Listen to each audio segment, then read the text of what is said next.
Hello सबैलाई स्वागत छ मेरो नयाँ भिडियोमा। आज चाहिँ दसैँको दिन बाटोमा पुरै चहल पहल बढेको छ। टिका लाउन जाने मान्छेहरू यहाँ दुईवटा त्यहाँ मास्तिर एउटा अटो छ, त्यहाँ एउटा सिटी छ। आज दसैँ हो तर हाम्रो आमा चाहिँ के भन्नुहुन्छ दसैँ होइन भन्नुहुन्छ। कहाँ जानुभयो हाम्रो आमा? म आमासँग तपाईहरुलाई भेटाउने छु। आमा कहाँ हुनुहुन्छ? ए यहाँ हुनुहुन्छ हाम्रो आमा। आमा आज चाहिँ के अरे कति अरे पञ्चमी कि खष्टी कि कति अरे? पञ्चमी, भोलि खष्टी, पर्सि सप्तमी, निकोर्सि अष्टमी, कानेकोर्सि नवमी, नानीकोर्सि दशमी। अनि आज चाहिँ के हो त? खासमा चाहिँ आज हो टिका, तर हाम्रो आमा चाहिँ पञ्चमी भन्नुहुन्छ क्या। किनभने अब हामी टिका लाउँदैनौँ, अनि टिका नलाउने भइसकेपछि आमालाई त्यो थाहा छैन अब दसैँ कहिले हो भन्ने कुरा।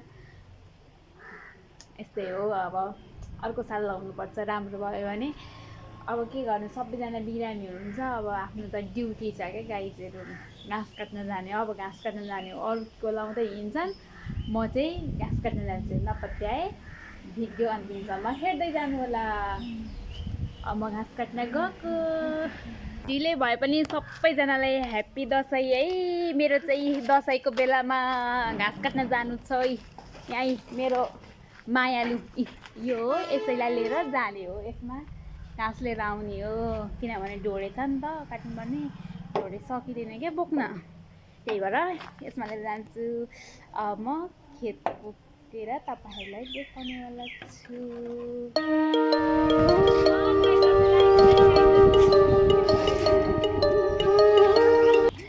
यसरी बाहिर निस्कि। Happy Dashain. Happy Dashain to you. पैसा चाहिँ आधी आधी गरौँ ल।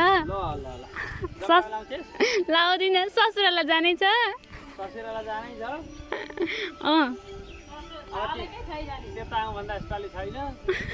यसलाई ह्याप्पी दसैँ भनेर म चाहिँ घाँस काट्न गएको। म चाहिँ घाँस काटिरहेको छु। यहाँ हेर्नु पसिना, कस्तो पसिना निस्केको, घाम लागिरहेछ। अनि हाम्रो धानबारी चाहिँ हेर्नु है यस्तो भएको छ। यताको धान चाहिँ निस्किन आँटेको छ भने ऊ माथिको चाहिँ निस्केर पाक्न आँटेको छ।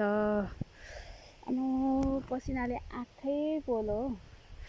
म चाहिँ घाँस काटिरहेको छु। उपरसम्म पुग्नु छ।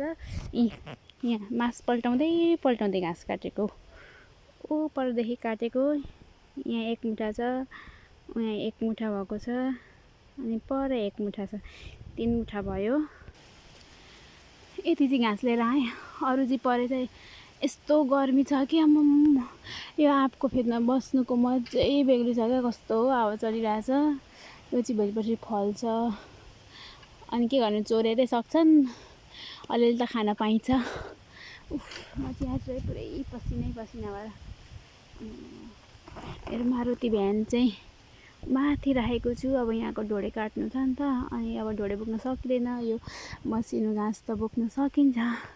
माथि नै छोडेको छु, काटिसक्ने अनि लिएर जाने। अलिअलि चिटक्कै कति बज्यो भने आम्मामा 11 कस्तो नदेखेको 11:24 भएछ। सबजना टिको लाउँदै हुनुहुन्छ होला।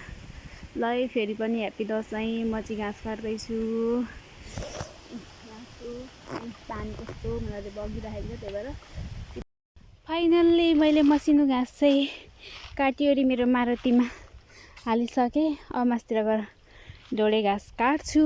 एक ठेला हुन्छ, अनि ठेल्न पो कसरी ठेल्नु, अनि म लिएर घर जान्छु। खेतबाट आएर नुहाइ सकेर अब म चाहिँ चोकतिर जाने हो। यहाँ हेर्नु है बाटोमा आज कस्तो माहौल छ भने म तपाईँहरूलाई देखाउनेवाला छु है गाइजहरू। म चाहिँ चोक गएको। अब एकछिन काम पऱ्यो र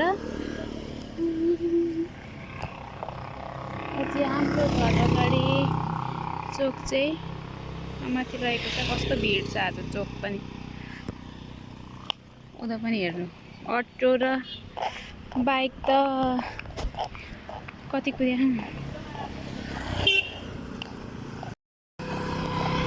यस्तो यस्तो धेरै भिड छ नि बाटो त राम राम राम। भाउजू भर्खर हिँड्नु भएको? ए पुरै भिड छ दसैँमा टिका लगाएर मान्छेहरू कहाँ कहाँ पुग्नु पर्ने हो। फाइनली यो चाहिँ हाम्रो चोक रहेको छ।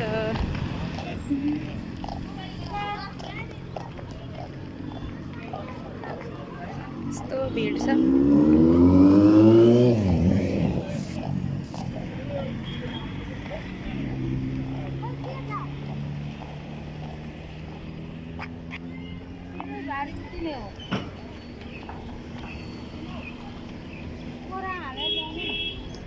यस्तो छ।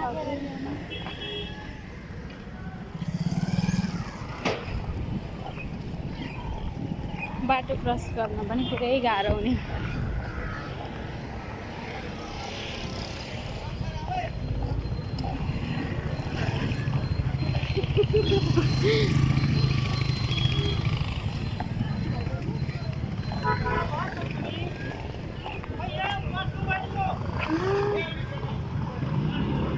बन्दको टेक्टर आयो अरे सबै काम सकिसके र आजको भिडियोलाई चाहिँ यहीँ अन्त्य गर्दै फेरि पनि सबैलाई ह्याप्पी दसैँ बाई।